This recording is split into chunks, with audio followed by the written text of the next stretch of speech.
We will now go out through the ultrasonic screen. So if we're going to take an ultrasonic measurement, we will hit the ultrasonic button. There's only one screen that you can take an ultrasonic test in, as opposed to TEV where you had 6 and possibly 8 screens, depending on if you had the other sensor. Okay, so to do ultrasonic testing, what you'll need is your +2 in ultrasonic mode, and then you will need your headphones. So to plug the headphones in, we plug this into the bottom. And I can already tell that sound is coming in through these headphones. I can hear it with my own ears. When I first plug that in, ultrasonic sound will physically be coming through this microphone here. So if I scratch that microphone, there's a whole bunch of sound coming out of my headphones, and you can see on the screen here that my decibel level goes up. Now you can test all your switchgear with that microphone. There's nothing wrong with that at all. The next sensor that you would use is this one here, which is called your flexible microphone, which is an airborne sensor, same as the last one.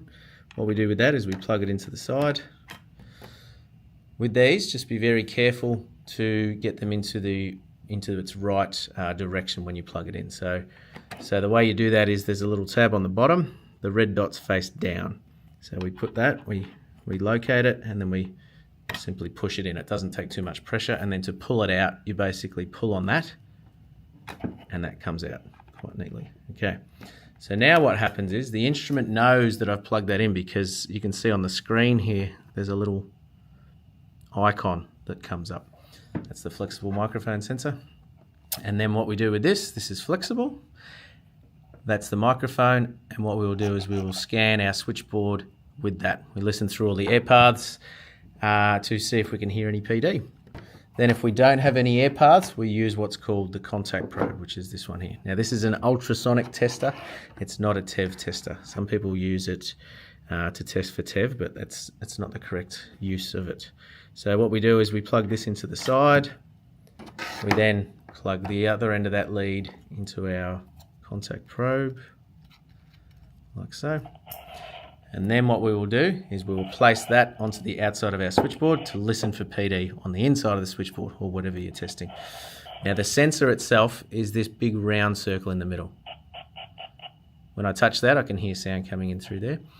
These little circles you can see on the outside are rare earth magnets, and they hold this onto the switchgear if it is a ferrous material, and the magnets stick to that. The instrument knows that your contact probe is plugged in because that icon has changed. The reason that's important is because when you do a recording, the recording will tell you what instrument was plugged in, or what accessory I should say. Then the third type of sensor is this one here, which is my parabolic dish. This one has a laser. To turn the laser on, you push this button. Everyone enjoys the laser. But what this one does, it will test for PD signals from a distance of around about 20, maybe even further meters away from the source. The way that it does that is you point and shoot this out in the field. All the sound will hit the parabolic dish and reflect all of the sound back into the microphone, which is just in there. So all the sound comes to the dish, bounces into there. And then you use that the same way you use your airborne sensors. You'll point that at anything you've got an air path between you and it, and the phase plot will come up on the screen. So now let's talk about the screen. So what you've got is you've got a decibel microvolt level. That's how our ultrasonics are measured. We've also got an algorithm that's running here, and it's telling me that there's noise coming into my microphone at this point in time, which is correct. It's not measuring any PD right here in this room that I'm in. Now the algorithm will listen to the sound and the sound only. It doesn't care about the decibel level, it doesn't care about the phase plot, and it doesn't care about what accessory you have plugged in. Okay, so it works. The algorithm works really, really, really well for all your airborne sensors. With the contact probe, just be mindful that vibration could be trying to trick your sensor, and hence it can also trick your algorithm.